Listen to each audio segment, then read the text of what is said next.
Savita Halappanavar was a child of 11.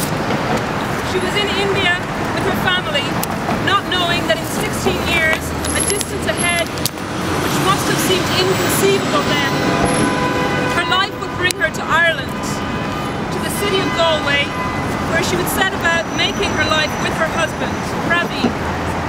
2008 was the year in which, as the recession began to bite, people began to leave Ireland, to emigrate, in favour of countries where they might have a chance at a future. But in 2008, Savita and Praveen Halappanavar chose Ireland. They moved there to pursue their careers in dentistry and engineering. They had heard good things about the country. They had heard, for instance, that it was a good place in which to have children. I was 13 when the X case happened. I was in a convent school, so to put it mildly, we were not encouraged to educate ourselves on the matter. Most of us did anyway, by reading the papers, and by listening to the radio, and by talking to our mothers and our aunts. The girl at the centre of the case was our age, or a year older. She had been raped by a neighbour, a man her father's age, and she was pregnant and had confessed to her mother something which was not easy to articulate in 1990s Ireland, that she was suicidal. Because abortion was illegal in Ireland then too, her family decided to bring the girl to England so that the pregnancy could be terminated. Learning of her plight from the police, from which her family had sought advice, the Attorney General of Ireland secured an injunction preventing them from doing so. The girl's family appealed the injunction to the Supreme Court, which ruled that abortion could be permitted in a case where there was a real and substantial risk to the life of the pregnant mother. After the Supreme Court had spoken, the people of Ireland spoke. In a constitutional referendum, they upheld this judgment. And 20 years later, and 6 governments later, we are on our 7th government since the X case ruling. Still, no legislation exists to make this ruling a reality. Talk about an inconceivable distance in time. What does this mean, this failure of government? It means there is no clarity for hospitals when it comes to acting legally to terminate a pregnancy, even in the most dire of circumstances. It means that the life of the fetus takes priority over the life of the woman.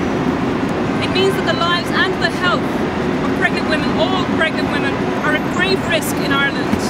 And last month in Galway, this lack of legislation and of clarity meant that a doctor turned to a woman who was in immense pain, who was enduring a long and traumatic miscarriage, and who had been told that her fetus would not survive. And that doctor told that woman that she could not have the termination which she was pleading. She was told this on the 2nd day of her painful and traumatic miscarriage, and she was told it again on the 3rd. The phrase, "this is a Catholic country," was actually unbelievably used. We do not know the tone in which the phrase was uttered, whether it was patronising and curt as it looks in black and white, or whether it was itself spoken in helplessness by a medical professional whose government had failed him or her too, by failing to provide legislative clarity and protection. But it was used, that phrase. And so, on the 3rd day, the day the fetal heartbeat eventually ceased, Savita herself became very seriously ill, and 3 days later, having contracted septicemia and E. coli during the appalling period of exposure to infection, which her prolonged miscarriage had forced, she died. And I think that no Irish person can bear to imagine, really, what those last days must have been like. For Savita and for her husband, I think that no Irish person can say it enough. We are sorry. We are devastated. We are ashamed. But shame is part of what got Ireland into this appalling corner in the first place, where the arrogance of church authorities can hold more sway than the clear and impassioned word of the people. Shame tells us to hide and to be quiet. It must be part of the reason, for instance, why I and too many other Irish people have not wondered over the last 20 years what happens exactly when a pregnant woman begins to suffer a dangerous, prolonged and traumatic miscarriage, or to suffer other very serious complications. Why have we not made more noise about this outrage which so many women's lives put at risk, no legislation to protect their lives, no thought of legislation even to protect their health. It is disingenuous of the Archbishop of Dublin to express distress, as he has done this week, that the Irish and international reaction to Savita's death is suggesting that Ireland is not a safe place in which to be pregnant.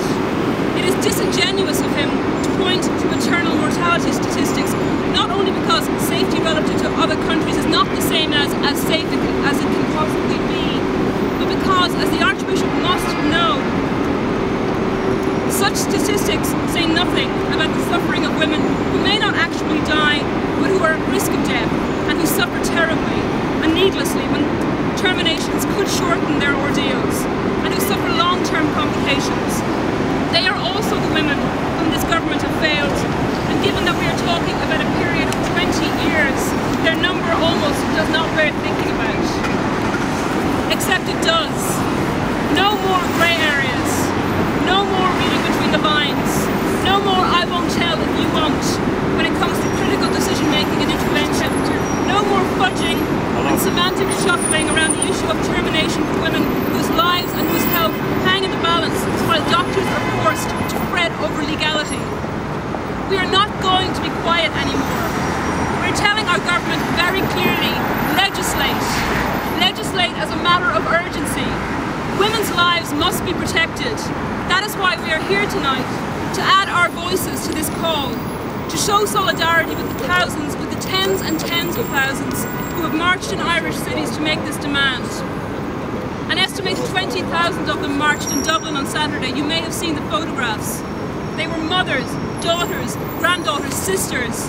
They were fathers, brothers, sons, grandsons. They were friends. They held up their candles and they said it. Never again. And tonight, we're here to tell the Irish government and those who seek to make pathetic excuses for the Irish government and who seek to push illogical and dangerous dogma upon the Irish government that this is not going to go away. These demands for what you should have done, for you to do what you should have done 20 years ago, they're not going to go away. Those of you who are not Irish, let me ask you something.